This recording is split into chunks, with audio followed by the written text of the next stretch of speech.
ਲੋੜ ਨਹੀਂ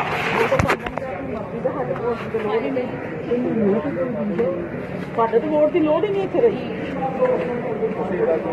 ਕੀ ਆਉਂਦੇ ਨੇ ਬਾਜੀ ਆਉਂਦੇ ਨੇ ਆਪਣੀ ਮਰਜ਼ੀ ਨਾਲ ਵੋਟ ਪਾ ਲੈਣ ਤੁਸੀਂ ਟੋਟ ਰਵਿੰਦਰ ਨੂੰ ਮੋਹਰਾਂ ਲੱਗ ਜਾਣਾ ਆਪਣਾ ਡਾਕਟਰ ਨੂੰ ਵੋਟ ਪੈਂਦਾ ਜਾਂ ਅਸੀਂ ਤਾਂ ਲੋਕਾਂ ਨੂੰ ਬੁਲਾਇਆ ਆਪਾਂ ਹੀ ਕਰ ਲੈਣਾ ਕੰਮ ਕਿਉਂ ਲੋਕਾਂ ਨੇ ਵੀ ਬੇਸ਼ਰਮੀ ਕੀਤੀ ਸੀ ਹੁਣ ਵੀ ਇਹੀ ਕੰਮ ਹੋਣਾ ਆ ਜਾਓ बना थोड़े अच्छे ज़्यादा आपने शेयर करना